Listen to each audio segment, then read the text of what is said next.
A investigação do acidente do voo 171 da Air India revelou novas evidências que levantam questões controversas. Será que detritos misteriosos caíram do avião no momento em que ele estava caindo? Os pilotos ajustaram os flaps das asas incorretamente antes da decolagem? Os pilotos retraíram incorretamente os flaps das asas em vez do trem de pouso após a decolagem? Examinaremos essas questões, buscaremos respostas para esses mistérios e chegaremos ao fundo da questão. Antes de fazermos essa análise bem rápida, preciso me desculpar por esse erro que cometi no meu vídeo de ontem. Então, quero corrigi-lo aqui para vocês. E sempre que cometermos erros, iremos corrigi-lo no próximo vídeo. Mas ontem, mostrei a vocês o mapa de assentos do 787 e mostrei onde o único passageiro sobrevivente estava sentado na 11A. O único problema é que pesquisei no Google um Boeing 787-8, que é o avião que caiu, mas o mapa de assentos que obtive era um 787-9.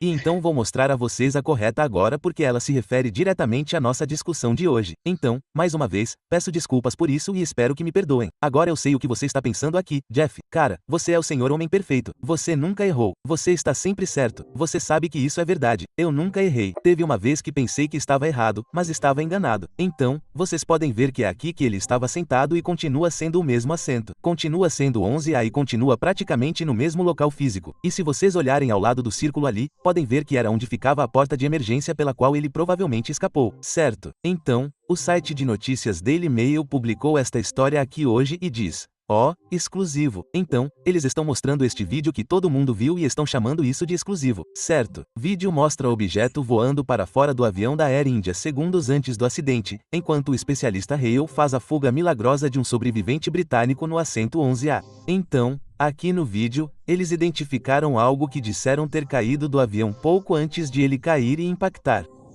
Então, acho que um dos especialistas com quem eles estavam falando disse que provavelmente era uma das portas de saída de emergência, o que eu acho absurdo. Então, eles apontaram para o assento 11 ali, e aí está o sobrevivente. Agora, vamos assistir novamente a parte do vídeo bem de perto, onde o Daily Mail e outros observadores estão dizendo que viram destroços voando do avião aqui pouco antes de ele cair no chão. Então, vamos parar aqui. Então, aqui está o avião praticamente se preparando para desaparecer abaixo de nossa visão. E lembre-se, não se deixe enganar por essa profundidade de campo ali. O avião está a centenas de metros daquela árvore ali. E também está indo a aproximadamente 200 milhas por hora.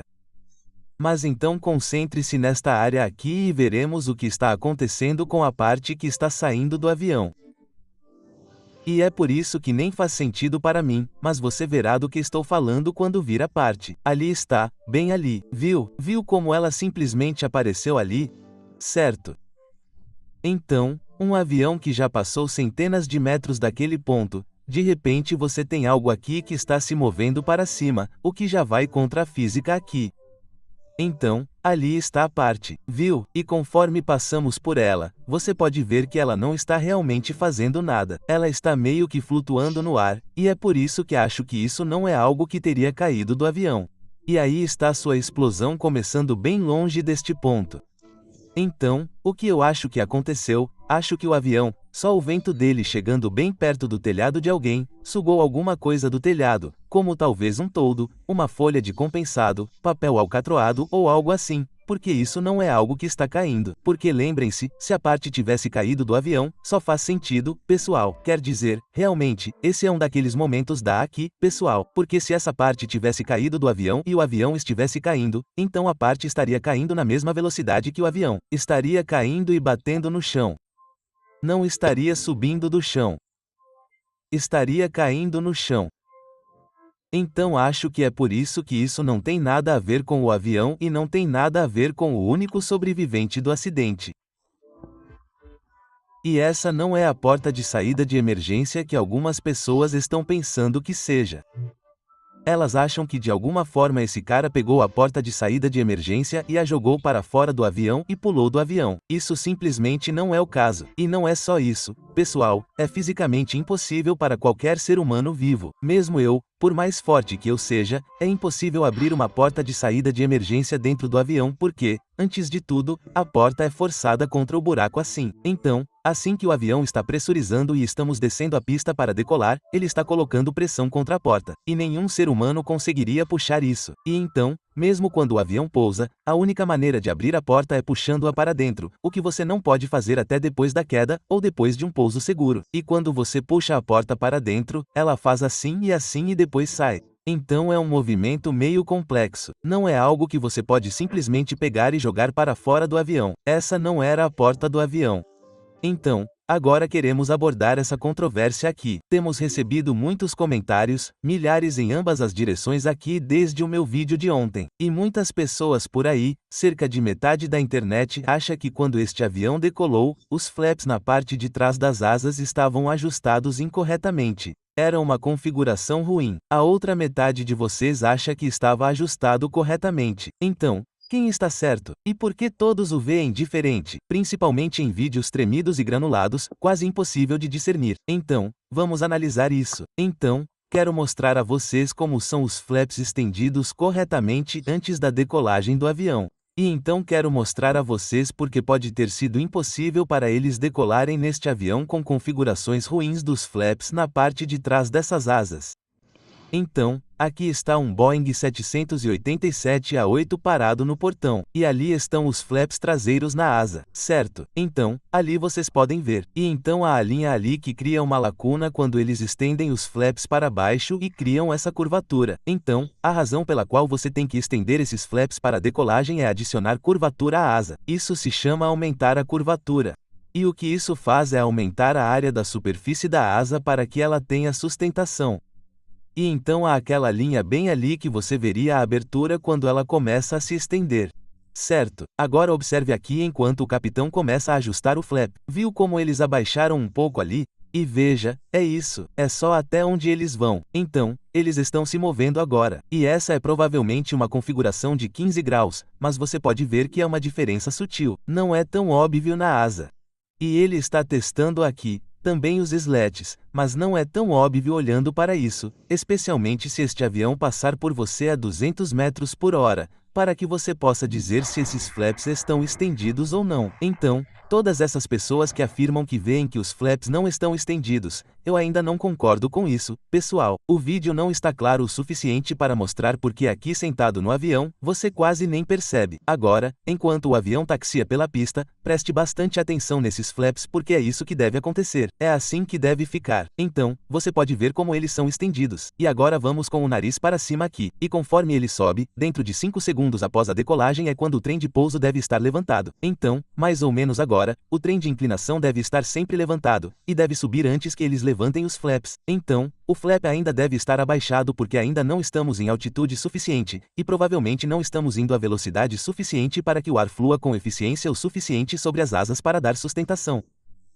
Então, você os verá fechando essa lacuna agora, e eles irão em frente e retrairão os flaps.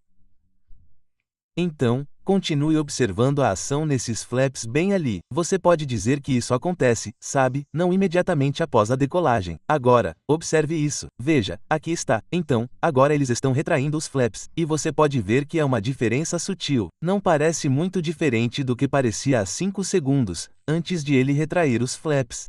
Então, para todas essas pessoas que estão alegando que um avião voando a 320 km por hora em um vídeo obscuro e tremido, consegue dizer se os flaps estavam ajustados corretamente ou não é simplesmente incompreensível para mim, porque também vi entrevistas com outros pilotos da Boeing que assistiram ao vídeo e disseram que não conseguiam dizer se os flaps estavam ajustados ou não. Ok, agora olhe aqui para as duas asas. No meio das asas, você vê como tem aquelas linhas pretas bem ali? Essa é a lacuna que mostrei a vocês e que acho que prova que os flaps estão realmente ajustados na posição estendida aqui. Porque, lembre-se, é muito sutil nessas asas. Não é como se elas fossem ficar penduradas para baixo, batendo como uma porta. Elas apenas se projetam um pouco para baixo. E a essa distância, você não vai conseguir ver o ângulo de 15 graus do flap. E mesmo aqui neste Boeing 787-8 decolando, olhe para os flaps depois que ele decola. Você tem dificuldade até para ver onde eles estão ali. Olhe, veja, eles estão bem ali. Mas você tem dificuldade para ver se eles estão estendidos ou recolhidos. Você realmente não consegue dizer neste momento. E este é um vídeo nítido filmado do outro lado da pista do aeroporto.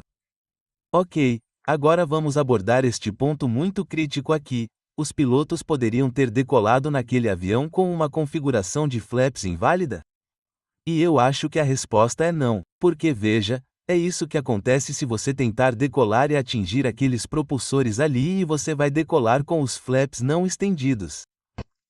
Agora, o que você estava prestes a ver é um aviso de configuração do Boeing 737 no Boeing 737.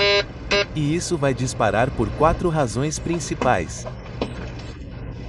Se os flaps não estiverem ajustados para 1 a 25 graus, o freio de estacionamento está acionado ou a aeronave está desbalanceada. E, por fim, se os spoilers estiverem estendidos, vocês ouviram o barulho do alarme. Então, não acho que haja nenhuma possibilidade de uma dupla de pilotos qualificados decolar em um avião como esse sem os flaps ajustados corretamente. Agora, muitos de vocês comentaram no meu vídeo ontem que acham que, tudo bem, vamos supor que o avião tinha os flaps ajustados corretamente quando decolou. Mas 5 segundos após a decolagem, quando você deveria recolher o trem de pouso, digamos que o copiloto cometeu um erro e, em vez de retrair o trem de pouso, ele puxou a alavanca dos flaps, o que os retrairia. E agora você está reduzindo a área da sua asa e vai perder sustentação por causa disso. E isso explicaria esse cenário também. O que você acha disso? Bem, aqui está algo que eu acho que não é provável que eles se enganem. E aqui está o porquê. Quando você olha para a cabine do Boeing 787, aqui está o controle dos flaps. E, portanto, ele tem uma sensação, formato e localização muito diferentes em comparação com o controle do trem de pouso, que fica bem aqui, e mostrarei a vocês uma foto melhor em close daqui a pouco, mas há 2 funções diferentes. Então, este aqui, você meio que o segura com os dedos e ele apenas faz um clique tátil nesses diferentes locais aqui. Então, você saberia, é bem óbvio. Então, você subiria até 15 graus aqui e ouviria esses cliques. Mas o trem de pouso é completamente diferente. É bem definido. Você tem que puxá-lo e ele tem aquele formato redondo semelhante a uma roda. Então, você pode ver que essas são 2 alavancas de controle de formatos diferentes, e você tem que operá-las de forma diferente, e parece tão improvável que você as confunda e elas nem estão bem próximas uma da outra para que você possa pegar uma por engano. Então, sim, acho que é possível que o copiloto tenha feito alguma besteira depois que eles decolaram. Mas ainda não sei. Estou pensando que 2 pilotos experientes como ele acham muito improvável que isso aconteça. Acho que talvez tenha havido algum tipo de problema hidráulico ou algo assim logo depois que eles decolaram. Como supor que eles ajustaram os flaps corretamente, mas e se o sistema hidráulico não respondesse?